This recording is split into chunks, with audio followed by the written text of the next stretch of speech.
So if you guys haven't seen the Bike Tricks Juggernaut yet, this bike is a really cool solution for someone who's got a piece of land, or they want to go on trails, or even if you're just a casual rider and you don't want to necessarily get a ton of exercise while you're riding. It's an e-bike. It has pedals. It's not like the Sur-Ron. It's a different experience. So basically you can ride this bike like a normal bike, clearly, and I swear to you it doesn't feel that different, but it has these giant fat tires on it, which allows you to go over and roll over some really soft terrain really easily. Grass, sand, that kind of stuff. Just a fun bike. Carla's been riding it. She's been enjoying it. But one thing that it lacks is lighting. It doesn't have the greatest lighting. I had a small light from the factory, which is gone. Obviously, it did basically nothing. But Bike Tricks has solved that with this. This is their Armageddon light bar, as soon as it focuses. And I'm going to give it a try. We're going to install this. It basically installs right here at the stem.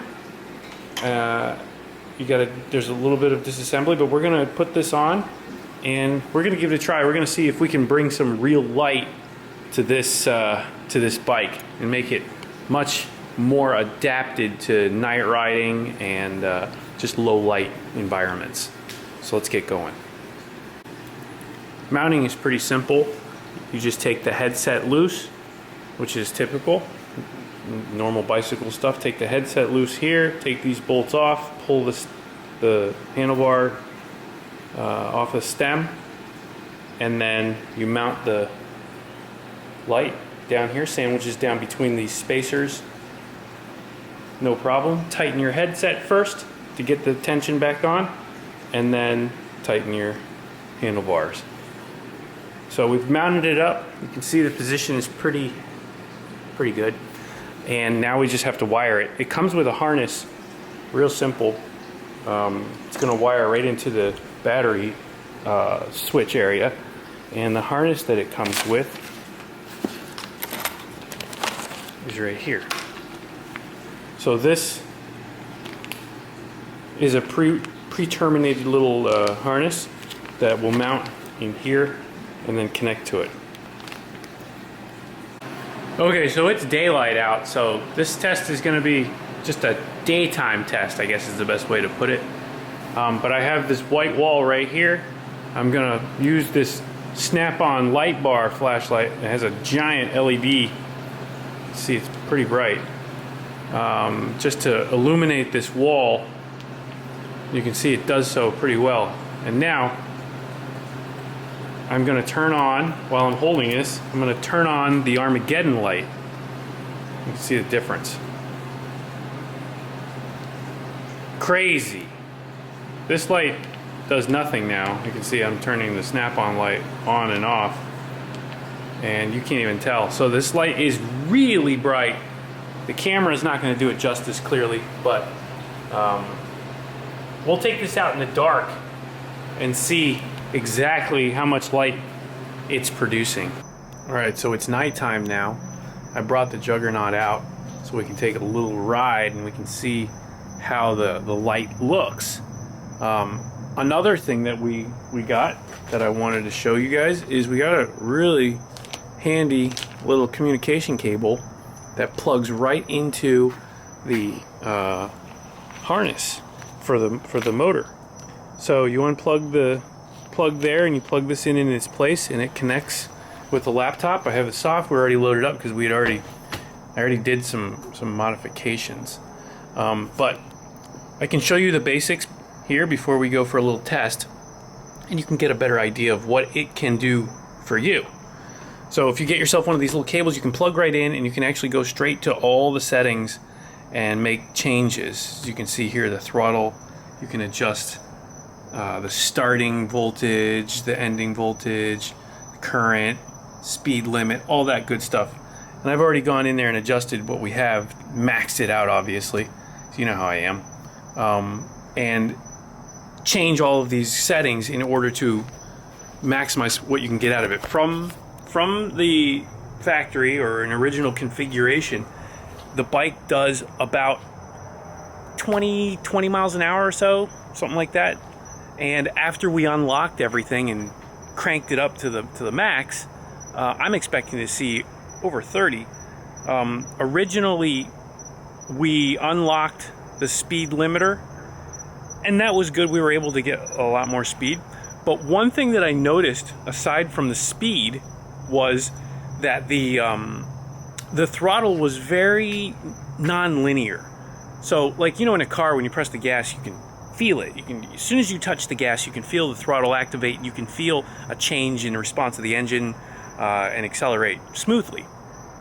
With this, from the way it came from the factory, there's a thumb throttle, which I think you guys may have seen, but the thumb throttle is a little bit sensitive. So you start to use this, and all of a sudden, boom, the bike just wants to kind of go. It has a kind of a jerky motion to it. Not the smoothest thing, but if you get yourself one of those cables, you can actually go in and reprogram that throttle curve and change it so it starts a lot smoother, and that's what we've done. So I want to test those changes out and see how that feels. We're going to take it down the street. I'm going to use the big light, which is mounted up. This is the Armageddon light. So we're going to use the big light. We're going to see how that feels, and we're going to test out the throttle response and speed and see how much it's changed after we made those adjustments. So let's go ahead and I'll grab my GoPro real quick so I don't have to hold a camera in my hand, and we'll take it for a spin. All right, here we are. So I'm going to go ahead and just power this up. See how bright this is. Boom. Oh yeah, we got light. The light is very bright. First off, I can tell. So now I'm going to take it over to the end of the neighborhood here and just do a little test over there for speed and see how she does. Now, the battery is pretty charged. I didn't top it off, so it's got a little bit of juice still though. Whoa! Acceleration is a lot better, I can tell you that much. Okay, so let's start. I set up my little GPS thing here so we can measure speed. We'll just have that so we can see what the max speed was. And we'll be watching speed on the dash, obviously. So you can see the light is awesome bright, really nice. This is really dark area here, no lights.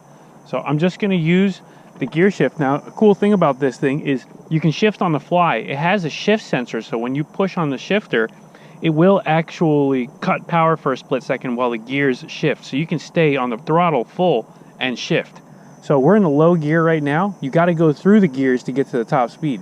So let's give it a try. Here we go. First gear. Second.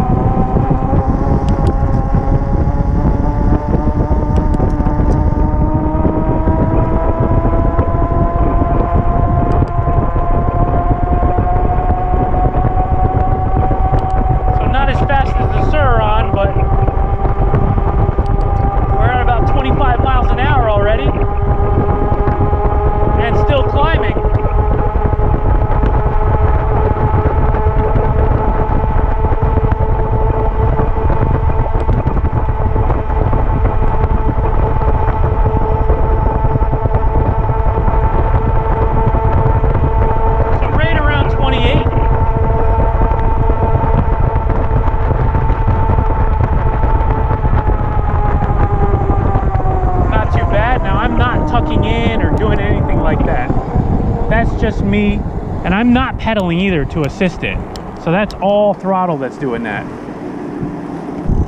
I'm pretty impressed that it's able to maintain this speed. Now remember, the battery's not fully charged. You can see it's not halfway, but it's not full either, so there's a couple more mile an hour for sure in that. But really impressed. Now the throttle, like I was talking about, is a lot smoother. Let me downshift, get back down to our low gear. Okay, so we're in our lowest gear now, and before it was really jerky. So now I'm gonna go over here into the sidewalk over here so I'm not in the road. And now you can see it's a much smoother, look at that. I can just start nice and smooth, no problem. Cecil in there. Nice and smooth.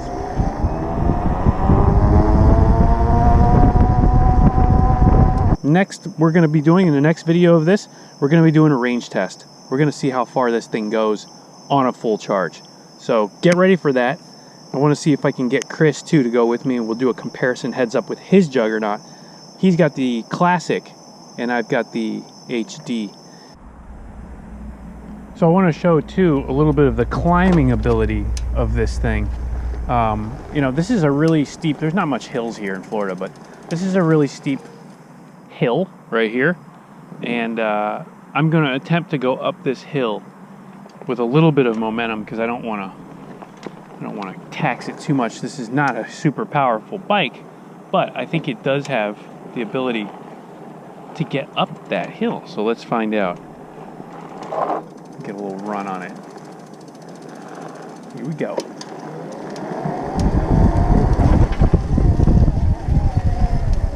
Oh yeah, no problem. Wow. So that was pretty easy, pretty effortless. With a little bit of momentum, it had no problem getting up over that hill. And that's considerable for going on trails and stuff like that. So we're gonna roll back down it now.